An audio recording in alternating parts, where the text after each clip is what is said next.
ये आदमी कूड़े के ढेर में कुछ ढूंढ रहा होता है कि तभी उसकी नजर एक अजीब से चाइनीज म्यूजिक बॉक्स पर पड़ती है। बॉक्स दिखने में इतना रहस्यमय और कीमती लगता है कि उसके मन में लालच जाग उठती है। वो उसे तुरंत उठाकर खोलने की कोशिश करता है, पर चाहे जितना जोर लगा ले वो बॉक्स जरा भी नहीं खुलता। फिर भी वो उसे फेंकता नहीं, क्योंकि उसे साफ लगता है कि ये चीज बहुत कीमती है। वो इसे अपने हाथ में घुमाता है, उसके ऊपर बने डिजाइन को देखता है और मन ही मन सोचता है कि ये उसकी बेटी के लिए एक परफेक्ट बर्थडे गिफ्ट होगा। यही सोचकर वो उस रहस्यमय म्यूजिक बॉक्स को अच्छी तरह से रैप करता है और अपनी बेटी के जन्मदिन के लिए संभाल कर रख देता है। लेकिन इसके अंदर एक ऐसा राज छिपा है जो किसी की भी सोच से परे था। इस बॉक्स में 7 विशेष पूरी करने की ताकत होती है। तो कहानी की शुरुआत में हम 17 साल की क्लेयर को देखते हैं, जो सपने में अपनी मां को अपनी जान लेते हुए देखती है। और यही डरावना सीन अब उसकी जिंदगी भर का घाव बन चुका है। क्लेयर स्कूल में पूरी तरह अकेली पड़ चुकी होती है, क्योंकि एक अमीर लड़की डार्सी उसे रोज बुली करती थी। उस दिन क्लेयर बहुत खराब मूड में स्कूल पहुंचती है, क्योंकि उसके पापा जोनाथन फिर से कूड़े में सामान ढूंढते हुए दिखते हैं और बच्चे इसी बात पर उसका मजाक उड़ाते हैं। कैफेटेरिया में डार्सी फिर से उसे सबके सामने शर्मिंदा करती है और यहाँ दोनों की लड़ाई हो जाती है। घर लौटने पर पता चला कि उसके डैड अभी तक नहीं आए, लेकिन पड़ोस की मिसेस डुका उसे आइस पैक देकर उसकी थोड़ी मदद कर देती है। दूसरी तरफ उसके डैड को कचरे में एक अजीब सा चाइनीज म्यूजिक बॉक्स मिलता है, जो बाहर से देखने में बहुत ही खूबसूरत था, लेकिन उस पर ताला लगा हुआ था और कई कोशिशों के बाद भी वो खुल नहीं रहा था। लेकिन उसे लगता है ये किसी काम का निकलेगा, इसलिए क्लेयर के आने वाले बर्थडे के लिए वो उसे गिफ्ट की तरह पैक कर देता है। क्लेयर को थोड़ी बहुत चाइनीज पढ़नी आती थी, फिर भी वो बॉक्स पर लिखा पुराना स्क्रिप्ट समझ नहीं पाती। बस 4 अक्षर ही पहचान पाती है, जिनका मतलब था 7 विशेस। लेकिन जब वो इसे खोलने की कोशिश करती है तो वो खुल नहीं रहा था। गुस्से और फ्रस्ट्रेशन में वो कैजुअली विश कर देती है कि काश डार्सी का पूरा बॉडी सड़ जाए। उसे अंदाजा भी नहीं होता कि उसके पास बैठा डॉग उस म्यूजिक बॉक्स को अजीब तरह से घूर रहा है। रात होते ही वो बॉक्स अचानक अपने आप खुलता है और एक म्यूजिक बजने लगता है। लेकिन क्लेयर इतनी गहरी नींद में थी कि उसे कुछ भी सुनाई नहीं देता। म्यूजिक खत्म होते ही बॉक्स फिर से बंद हो जाता है। अगले सुबह डार्सी की स्किन सच में सड़ रही होती है और ये खबर क्लेयर की बेस्ट फ्रेंड मेरेडिथ उसे बताती है। मेरेडिथ तो एक्साइटेड होती है, लेकिन क्लेयर बुरी तरह डर जाती है। बाद में क्लेयर बॉक्स की फोटो लेकर टीचर से पूछने का सोचती है, लेकिन घर में एक अजीब सी खामोशी थी, क्योंकि उसे उसका डॉग कहीं भी दिख नहीं रहा था। लेकिन जब वो बाहर उसे ढूंढने जाती है तो वो उसे मरा हुआ मिलता है। उसकी हालत देखकर क्लेयर की जान ही निकल जाती है। वो सोचती है शायद किसी जंगली जानवर ने हमला किया होगा। अगले दिन चाइनीज टीचर भी हार मानकर कह देता है कि वो इस स्क्रिप्ट को नहीं पढ़ पा रहा। ये सुनकर रायन हेल्प ऑफर करता है, क्योंकि उसकी कजिन जीना को एंशिएंट राइटिंग पढ़नी आती है। लेकिन क्लेयर साफ मना कर देती है, क्योंकि उसे पता था कि रायन उसे पसंद करता है, जबकि उसका क्रश तो पॉल था, जो स्कूल में काफी पॉपुलर है और पहले से कमिटेड भी। इसीलिए क्लेयर उसके लिए नजरअंदाज ही रहती है। इस सब की फ्रस्ट्रेशन उसे फिर से म्यूजिक बॉक्स उठाने पर मजबूर कर देती है और वो विश करती है कि पॉल उस पर पागलों की तरफ फिदा हो जाए। अगले दिन हम देखते हैं कि पॉल खुद क्लेयर के पास आकर बहुत नॉर्मल तरीके से हेलो बोलता है और ये देखकर क्लेयर कुछ समझ ही नहीं पाती। दूसरी तरफ घर पर रखा म्यूजिक बॉक्स फिर से खुल जाता है। तभी हम अंकल ऑगस्ट को देखते हैं, जो अपने बाथटब में कदम रख रहा है। जैसे ही वो अंदर जाता है वो बुरी तरह फिसलता है और उसका सिर टब के किनारे से टकराता है। पानी लगातार टब में भरता जा रहा था और यहाँ हमें पता चलता है कि उसकी जान खतरे में है। लेकिन वो अब भी मरा नहीं था, बस बेहोश था। जब उसकी आंख खुलती है तो वो उठने की कोशिश करता है, लेकिन उसकी खोपड़ी फिर से टकराती है और इस बार वो बेरहमी से मर जाता है। जब क्लेयर और उसके पिता टीवी पर अंकल ऑगस्ट की मौत की खबर देखते हैं तो क्लेयर इनहेरिटेंस के बारे में पूछती है, लेकिन उसके डैड समझाते हैं कि उनके जैसे लोग किसी भी वसीयत में नहीं होते। क्लेयर मान तो जाती है, लेकिन अपने कमरे की ओर जाते हुए वो जंग पर लगभग गिर जाती है, जो उसके डैड ने फैलाया था, और इस बात पर दोनों में बहुत बहस हो जाती है। अब उसके अंदर की फ्रस्ट्रेशन और भी बढ़ जाती है। क्लेयर इस गरीबी भरी जिंदगी से पूरी तरह तंग आ चुकी होती है। तभी उसकी नजर म्यूजिक बॉक्स पर जाती है और उसे समझ आता है कि उसकी पिछली दोनों विशेष सच हो चुकी हैं। अब वो खुद को रोक नहीं पाती और विश कर देती है कि अंकल ऑगस्ट की सारी प्रॉपर्टी उसी के नाम हो जाए। लेकिन क्लेयर को अंदाजा नहीं होता कि ये विश कितनी खतरनाक हो सकती है। अगले दिन ही खबर आती है कि पूरी वसीयत क्लेयर के नाम निकल चुकी है। रातों रात वो दोनों बाप बेटा रिच बन जाते हैं। यहाँ क्लेयर बहुत एक्साइटेड होती है और मेरेडिथ और जून के साथ शॉपिंग पर निकल जाती है। लेकिन हम जानते हैं कि हर विश की कीमत किसी के खून से चुकाई जाती है। दूसरी तरफ हम मिसेस डुका को किचन में देखते हैं, जो गार्बेज डिस्पोजल मशीन चालू करती है, लेकिन कचरा अंदर फंसने की वजह से वो उसे बंद करके हाथ से ही साफ करने लगती है। लेकिन घबराने की बात यह थी कि उसका शरीर पावर स्विच के बहुत करीब था। उसी समय चूल्हे पर रखा सूप उबलकर बाहर गिरने लगता है, जिससे फ्लेम बुझ जाती है और गैस की बदबू फैलने लगती है। वो मुड़कर जल्दी से गैस बंद करती है और दोबारा सिंक चेक करने लगती है। जैसे ही वो डिस्पोजल चालू करती है उसके बाल अंदर फंस जाते हैं और ब्लेड्स उसे धीरे धीरे नीचे खींचने लगती है। वो स्विच भी ऑफ नहीं कर पाती, क्योंकि उसका सिर और नीचे झुकता जा रहा था और आखिर में उसकी गर्दन टूट जाती है। यहाँ उसकी मौत उतनी ही अचानक होती है जितनी पिछले विक्टिम्स की। उधर क्लेयर को अपने पड़ोस में हो रही इस भयानक घटना की कोई खबर नहीं होती। वो शांत बैठकर म्यूजिक बॉक्स को घूरती रहती है, लेकिन उसे कोई मैजिक दिखाई नहीं देता। बस ढक्कन के अंदर बना एक डीमन फिगर उसे बहुत अनईजी कर देता है। उसी रात क्लेयर को डरावना सपना आता है, लेकिन जब उसकी आंख खुलती है तो वो खिड़की के बाहर किसी इंसान को देखती है। लेकिन जब वो भागकर बाहर जाती है तो वहाँ कोई नहीं होता, लेकिन क्लेयर इसे अपनी इमेजिनेशन मानकर अनदेखा कर देती है। अगले दिन स्कूल में क्लेयर अपनी आंखों से पॉल को अपनी गर्लफ्रेंड से ब्रेकअप करते हुए देख लेती है और इससे पहले कि क्लेयर कुछ समझ पाए, पॉल सीधा उसके पास आकर बहुत नरमी से पूछता है कि क्या वो उसकी गर्लफ्रेंड बनेगी। ये देखकर क्लेयर कंफ्यूज हो जाती है, क्योंकि उसे समझ में आ जाता है कि बॉक्स की विश अब उसके ऊपर बहुत ज्यादा असर डाल रही है। लेकिन अब क्लेयर फैसला कर चुकी थी कि उसे सच जानना ही होगा, इसलिए वो रायन की कजिन जीना के पास मदद मांगने पहुंचती है। जीना बॉक्स को ध्यान से देखकर बताती है कि ये वास्तव में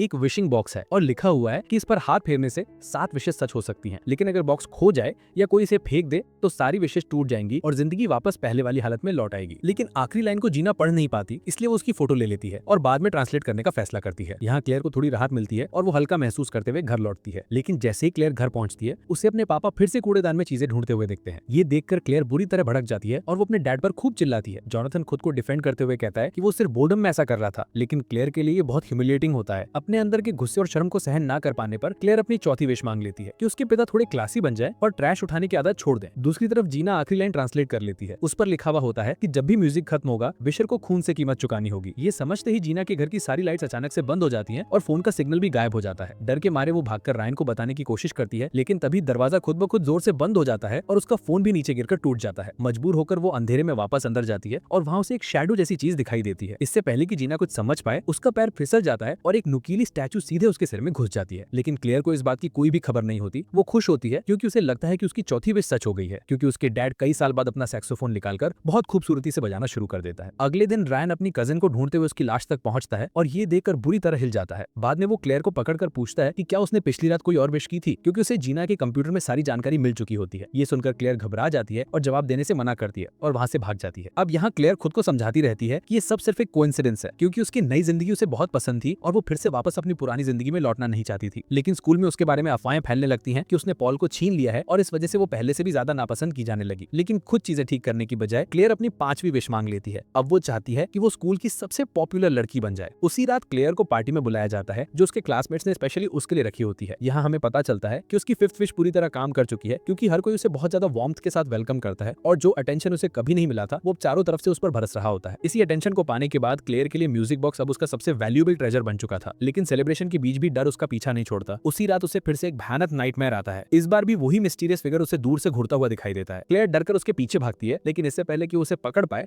वो अचानक गायब हो जाता है। ये देखकर क्लेयर घबरा जाती है और उसे पूरा यकीन हो जाता है कि वो शायद म्यूजिक बॉक्स के लिए आया है। इसीलिए वो जल्दी से घर लौटती है और बॉक्स को छुपा देती है। अगले कुछ दिनों में कई लोग मिसेस डूका से कांटेक्ट नहीं कर पाते और जब क्लेयर खुद जाकर देखती है तो घर से तेज सड़न की बदबू आती है। क्लेयर समझ जाती है कि मिसेस डूका कई दिनों से मरी पड़ी थी। ये सब देखकर उसके होश उड़ जाते हैं और वो मेरेडिथ और जून को पूरी सच्चाई बताती है। दोनों इसे कोइंसिडेंस कहकर क्लेयर को सलाह देती हैं कि अगर उसे अनसेफ लगता है तो सिंपली म्यूजिक बॉक्स फेंक दे। शुरुआत में क्लेयर उनके कहने पर हाँ कर देती है, लेकिन फिर नई लाइफ का नशा और लालच उसे म्यूजिक बॉक्स से अलग नहीं होने देता। लेकिन तभी एक और ट्विस्ट आता है। पॉल के साथ इंटीमेसी के दौरान क्लेयर उसकी कार्मिक आउटफिट देखती है जो बिल्कुल उसी स्टॉकर जैसा लगता है जो उसके घर के आसपास नजर आता था। अब उसका शक यकीन में बदल जाता है। पॉल सच मानते हुए कन्फेस करता है कि क्लेयर से दूर रहना उसे बीमार कर देता है। ये सुनकर क्लेयर की यादों में वो मोमेंट वापस आता है जब उसने विश की थी कि पॉल पागलों की तरह उससे प्यार करे। अब ये ऑब्सेसिव लव उसे डराने लगता है, इसीलिए वो उसी वक्त पॉल से ब्रेकअप कर लेती है। लेकिन जैसे ही क्लेयर ये फैसला लेती है, म्यूजिक बॉक्स धीरे से खुल जाता है। यहाँ हमें पता चलता है कि उसकी 5वीं विश की कीमत अब वसूल होने वाली है। अगले ही पल एक जलती हुई पिलर जून पर गिरने वाली होती है,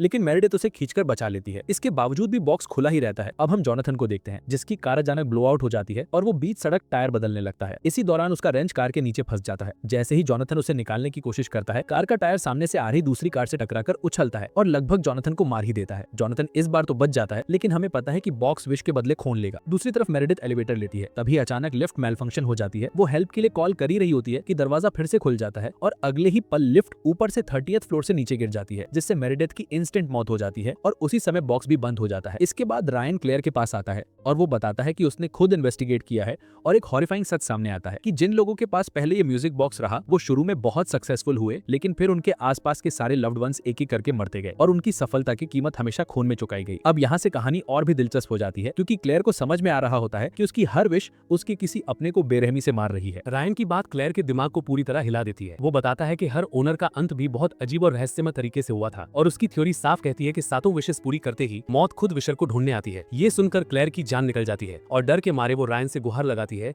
कि किसी भी तरह इस म्यूजिक बॉक्स को खत्म कर दिया जाए। दोनों पूरी कोशिश करते हैं, कभी उसे आग में फेंकते हैं तो कभी हथौड़े से तोड़ने की कोशिश, बट बॉक्स पर एक खरोच तक नहीं आती। इससे पहले कि क्लेयर कुछ और सोच पाए, उसकी लालच फिर से बढ़ जाती है, क्योंकि नई लाइफ छोड़ने का ख्याल उसे बुरी तरह डराता है। इसलिए वो बॉक्स को दोबारा छुपा देती है। लेकिन अगली सुबह जब वो देखती है तो उसका बॉक्स मिस्टीरियसली गायब हो चुका होता है। रायन उसे दिलासा देता है कि शायद यही सही है, अब उसकी जिंदगी में मौत का डर नहीं रहेगा। लेकिन तभी हालात करवट लेते हैं। पुलिस घर पहुंचती है और बताती है कि अंकल ऑगस्ट टैक्स फ्रॉड में पकड़ा गया था, इसलिए उसकी पूरी प्रॉपर्टी गवर्नमेंट जब्त कर रही है। एक झटके में क्लेयर और उसके पिता वापस गरीबी में फेंक दिए जाते हैं। क्लेयर की मुश्किलें खत्म होने की जगह और बढ़ जाती हैं। उसके डैड जॉनथन मजबूर होकर फिर से ट्रैश कलेक्ट करने लगता है और स्कूल पहुंचते ही क्लेयर को फिर से वही पुरानी जिंदगी का तांस झेलना पड़ता है। डार्सी फिर से उसे बुरी तरीके से परेशान करती है। पॉल अपनी एक्स के साथ घूमने लगता है और क्लेयर के सामने उसे प्यार से पकड़कर खड़ा कहता है। अब क्लेयर पूरी तरह अकेली, टूट चुकी और सबकी मजाक का केंद्र बन जाती है। जिंदगी बिल्कुल वही लौट आती है जहाँ से शुरू हुई थी, लेकिन अब उसके अंदर की दर्दनाक कीमत हमेशा के लिए जिंदा रहती है। इसी टूटे हुए हाल में उसे मेरेडिथ के लॉकर में म्यूजिक बॉक्स दिखाई देता है और ये देखकर क्लेयर शॉक रह जाती है। मेरेडिथ बताती है कि उसने बॉक्स इसलिए लिया था ताकि क्लेयर इसकी गिरफ्त से निकल सके, लेकिन क्लेयर अब मेंटल स्ट्रेस में इतनी डूब चुकी थी कि उसे लगता है मेरेडिथ उसकी जिंदगी छीनना चाहती है, वरना उसने बॉक्स को क्यों नहीं फेंका। इसी गलतफहमी में क्लेयर बॉक्स छीनकर निकलने लगती है। मेरेडिथ उसे रोकती है और धक्का मुक्की में सीढ़ियों से गिर जाती है। उसी वक्त रायन पूरी घटना अपनी आंखों से देख लेता है। शुक्र है कि मेरेडिथ को ज्यादा चोट नहीं आती, लेकिन क्लेयर को बॉक्स पकड़े देखकर रायन और ज्यादा डर जाता है। क्लेयर बार बार बोलती रहती है कि वो इसके बिना जी ही नहीं सकती और वादा भी करती है कि वो आगे कोई विश नहीं मांगेगी। रायन उसे समझाने की कोशिश करता है, लेकिन क्लेयर की हालत ऐसी हो जाती है कि वो उसे धमका देती है कि अगर उसने बीच में दखल दिया तो वो बॉक्स उसके खिलाफ इस्तेमाल कर देगी। बॉक्स वापस मिलते ही क्लेयर को लगता है कि उसकी जिंदगी फिर से परफेक्ट बनाई जा सकती है। वो एटिक में जाकर उसे छुपाने का फैसला करती है ताकि खुद को रोक सके, लेकिन तभी एटिक में सफाई करते हुए क्लेयर को अपनी माँ की एक पुरानी पेंटिंग मिलती है और पेंटिंग में वही म्यूजिक बॉक्स बना होता है। ये देखकर क्लेयर की रूह कांप जाती है। उसी पल उसे समझ आता है कि उसकी माँ ने भी कभी ये बॉक्स इस्तेमाल किया था और उसकी मौत बिल्कुल वैसी नहीं थी जैसी क्लेयर हमेशा से मानती रही थी। क्लेयर डर के मारे कांपती है और तुरंत अपनी अगली विश बोल देती है। वो चाहती है कि उसकी माँ दोबारा जिंदा हो जाए ताकि वो सच्चाई जान सके, लेकिन जैसे ही म्यूजिक बॉक्स की क्रीपी ट्यून बजनी शुरू होती है, यहाँ हमें पता चलता है कि कुछ बेहद गलत होने वाला है। दूसरी तरफ उसके डैड अपने दोस्त काल के साथ पेड़ काट रहा होता है। काल के हाथ में पकड़ी चेनसॉ बहुत ज्यादा हिलने लगती है। तभी क्लेयर चीखती हुई बाहर दौड़ती है और अपने पता को वार्न करती है, लेकिन ये देखकर जोनाथन मुड़ता ही है कि काल का हाथ फिसल जाता है। चेनसॉ नीचे गिरती है और जोनाथन का सिर बेरहमी से कट जाता है। उसी समय उसकी मॉम घर से बाहर आती है, बिल्कुल जिंदा, लेकिन क्लेयर अपने पापा की मौत देखकर अंदर से टूट चुकी होती है। अब यहाँ क्लेयर को समझ आता है कि उसकी हर विश ने उसकी लाइफ को नर्क बना दिया है। वो रोते हुए अपना आखिरी फैसला लेती है और विश करती है कि सब कुछ उस सुबह वापस चला जाए जब उसके डैड ने पहली बार म्यूजिक बॉक्स कचरे से उठाया था। अगली ही सेकंड क्लेयर की आंख खुल जाती है। उसका डॉग आराम से उसके पास सो रहा होता है और जोनाथन काम पर जाने की तैयारी कर रहा था। ये देखकर क्लेयर दौड़कर उसे पकड़ लेती है और साथ चलने की जिद करती है। सामने खड़ी मिसेस डूका मुस्कुराकर हाथ हिलाती है और क्लेयर समझ जाती है कि उसकी फाइनल विश ने सब कुछ रीसेट कर दिया है। सब लोग वापस जिंदा हो चुके हैं और बॉक्स भी नई सातों विश के साथ फिर से शुरू हो गया है। कुछ देर बाद क्लेयर को वही म्यूजिक बॉक्स दोबारा ट्रैश में मिलता है, लेकिन इस बार क्लेयर वो बॉक्स रायन के हाथ में थमा देती है और कहती है कि उसे कहीं दूर ले जाकर खत्म कर दे, क्योंकि उसे डर है कि वो खुद को विश मांगने से रोक नहीं पाएगी। रायन उसकी बात ठीक से समझ नहीं पाता, लेकिन क्लेयर की जिद देखकर वो बॉक्स ले लेता है। इसके बाद क्लेयर अपनी जिंदगी खुद बदलने का फैसला करती है। वो ठान लेती है कि अब कोई शॉर्टकट नहीं, बस मेहनत और कोशिश से अपनी लाइफ बनाएगी। लेकिन तभी अचानक एक कार उसे टक्कर मारती है और क्लेयर हवा में उछलकर वहीं मर जाती है। यहाँ हमें पता चलता है कि सातवीं विश पूरी होते ही म्यूजिक बॉक्स उसकी सोल ले लेता है, बिल्कुल वैसे ही जैसे उसने उसकी माँ की जान ली थी। कुछ दिन बाद रायन बॉक्स को दफनाने लेकर निकलता है, लेकिन जैसे ही उसकी नजर बॉक्स पर लिखी इंस्क्रिप्शंस पर पड़ती है, 7 विशेस वाले वर्ड्स देखकर उसके चेहरे पर क्यूरियोसिटी और लालच की हल्की चमक दिखाई देती है और इसी से साफ हो जाता है कि ये श्राप शायद अपना अगला शिकार ढूंढ चुका है।